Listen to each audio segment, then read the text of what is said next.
Okay, the elk hair caddis, I'm using a TMC 900 BL. You can also use a TMC 100 or 101. 900 BL is just a barbless hook in black. The 100 is your standard dry fly hook, and the 101 is the same hook except instead of a down eye, it's got a straight eye, which is good for smaller flies. I like to use 101s for size 16 and below. So just like all the other ones, we're going to start our thread, except this time I'm going to give myself quite a bit of thread for my tag end. I'm going to start my thread and I'm going to leave it this time, because this will end up being our rib later on. So I'm going to just take my thread, leave a long section, and just forget about it for now. And for our body, we're going to use dubbing. There's a bunch of different dubbings you can use. Typically I like to use superfine, or you can use hare's ear. If you're doing a tan, you can tie these in all different colors. So I'm just going to use hare's ear dubbing. And I'm going to dub it really thin.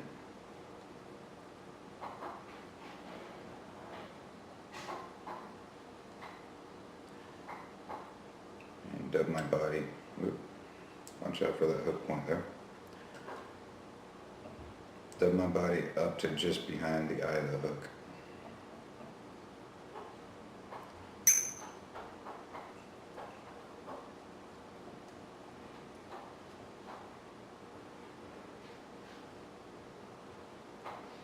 Okay, once I got it just behind the eye, I'm just kind of pull everything back, make a couple more wraps. Now this is reminiscent of the woolly bugger, except on a smaller scale. I'm going to pick a dry fly hackle. And the difference between a dry fly hackle and a wet fly hackle is the barbs on the stem are really stiff, and they're usually much smaller.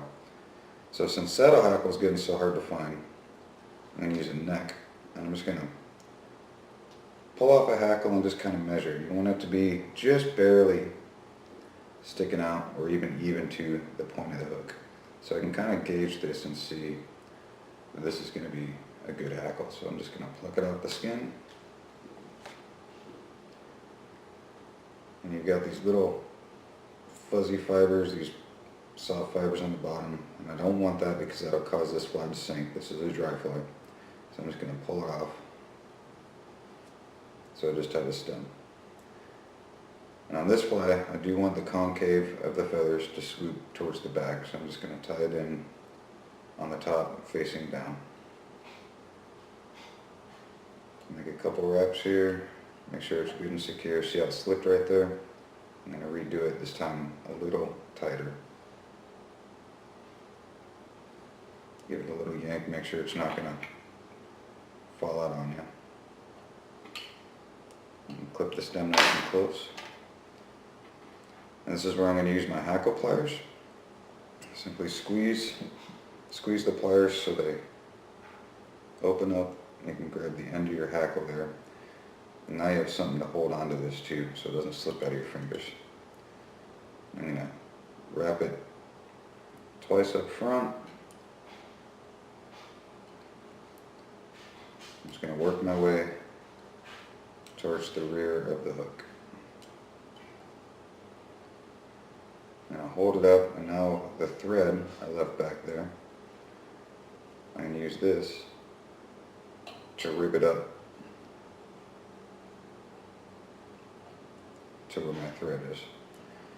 And kind of go back and forth to get it to lay in between those hackle fibers. And try not to pinch too many of them down, because that'll affect the flotation. Once I have it up there, I'm just going to tie it off.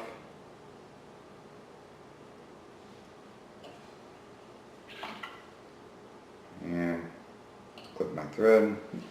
I'm going to clip this hackle nice and close.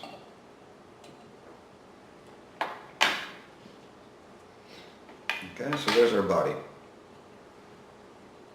And this hackle imitates legs, and it also gives the fly flotation. Now for my wing, I'm going to use elk hair off of tanned hide. I'm just going to clip a small bunch.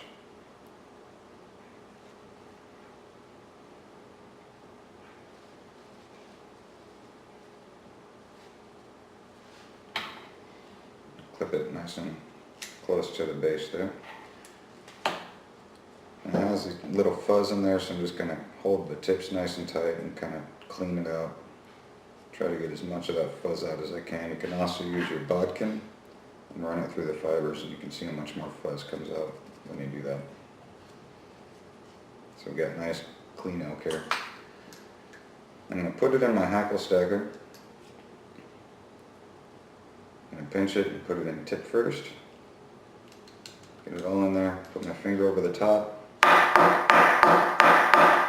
bang it on the table a couple times, and that'll even up all my tips. Now when I take it out, I'm going to tilt it sideways, pull it out, and I've got all my tips even right there. I'm just going to grab them in one shot, switch hands, and kind of clean out. Sometimes you get really short fibers in there that you don't want, so kind of clean it out. And then pinch it nice and tight. And the wing I'm going to want even with the bend of the hook here.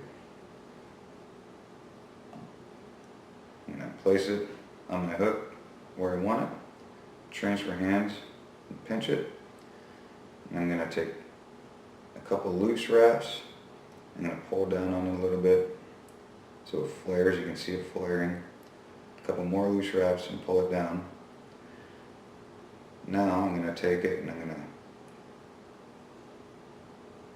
cut all these in quarters. So I'm going to grab about a quarter of it, make a couple wraps. Now I'm going to go about half, make a couple wraps. The last quarter, make a couple wraps, and maybe do it one more time there. You can see each time it flares out a little bit. By doing this, that ensures that I'm tying in every single one of these hairs has tension on it and it's tied in. If I just tied it in at the top, you could pull the bottom of this and the bottom could pull out because it's not nearly as tight, and that'll cause the whole fly to fall apart. So once you're done tying every section down, I'm going to pull it all up and make a couple wraps. And wet finish it. So this is going to be kind of tricky. You're going to have to pull all these fibers back to do your whip finish.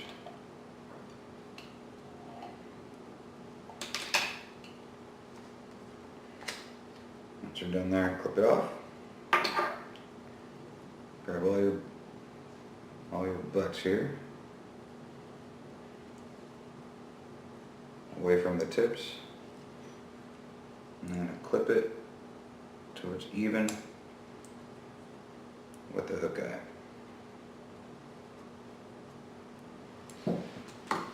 And there you have it. There's your finished elk hair caddis.